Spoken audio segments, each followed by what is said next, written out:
Halo Sobat Kredit, pernahkah Anda mendengar tentang cerita Jurig Jarian? Nah, di episode kali ini kita akan membahas tentang Jurig Jarian. Silahkan tonton video ini sampai akhir. Di setiap daerah pasti memiliki kepercayaan masing-masing terhadap makhluk tak kasat mata atau hantu dengan definisi penamaan yang berbeda-beda di setiap daerahnya masing-masing. Umumnya di Indonesia sering mendengar wujud hantu seperti kuntilanak, pocong, genderuwo, dan makhluk lainnya yang menyeramkan. Dari tanah Sunda sendiri ada sosok hantu yang lain yang dipercaya eksistensinya oleh masyarakat umumnya di wilayah Tatar Sunda. Nama-nama hantu yang mungkin tidak biasa, salah satunya yakni Jurig Jarian, yang menurut cerita adalah sosok hantu penghuni tempat sampah. Istilah nama Jurig Jarian sendiri berasal dari kata jurig yang berarti hantu dan jarian yang artinya tempat sampah. Cerita mistis Jurig Jarian adalah hantu yang akrab di telinga orang Sunda sejak zaman dahulu. Konon, hantu ini senang berada di tempat yang kotor, seperti tumpukan sampah, dan sering bergentayangan di area tempat pembuangan sampah. Sampai saat ini, sosok hantu ini belum bisa digambarkan secara jelas wujud aslinya seperti apa, karena masih belum banyak saksi mata yang pernah bertemu secara langsung dengan Jurig Jarian.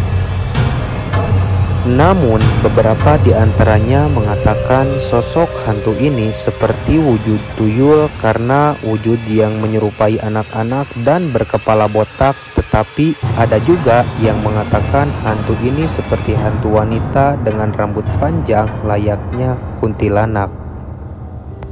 Sosok hantu Jurig Jarian tidak bisa sembarangan muncul begitu saja. Kabarnya, mereka hanya menampakkan diri pada anak-anak dan ibu hamil di sore hari atau menjelang maghrib, atau dalam bahasa Sunda dikenal istilah sareupna. Dikatakan Jurig Jarian sering mengincar anak-anak dan wanita hamil yang masih berkeliaran di luar rumah pada waktu petang menuju malam tiba. Tidak jarang juga jika Jurig Jarian jahil, ia akan mengganggu orang-orang dengan cara memasuki raganya atau istilahnya kesurupan, secara acak terutama anak-anak dan wanita hamil.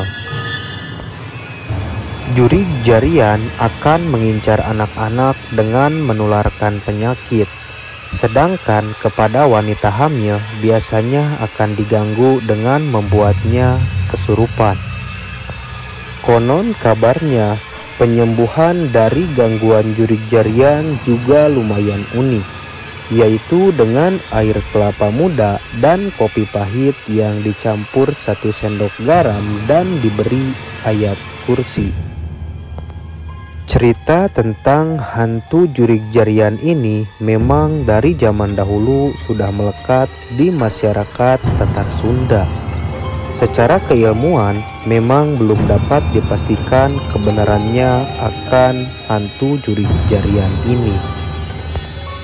Beberapa orang di antaranya juga menganggap bahwa hantu ini merupakan kearifan lokal dari Tatar Sunda untuk memperingati para penduduk setempat agar tidak dapat membuang sampah menjelang malam hari.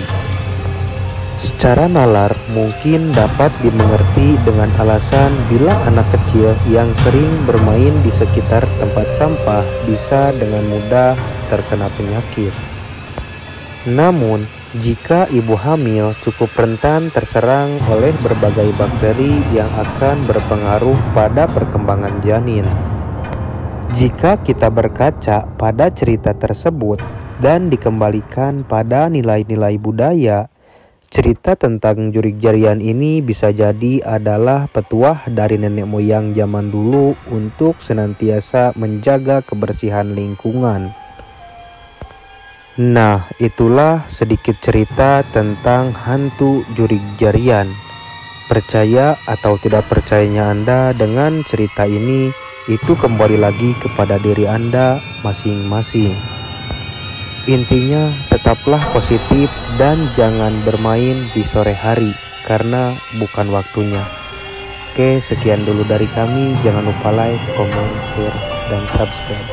Oke sahabat kredit, kita akhiri. Sampai jumpa di video selanjutnya.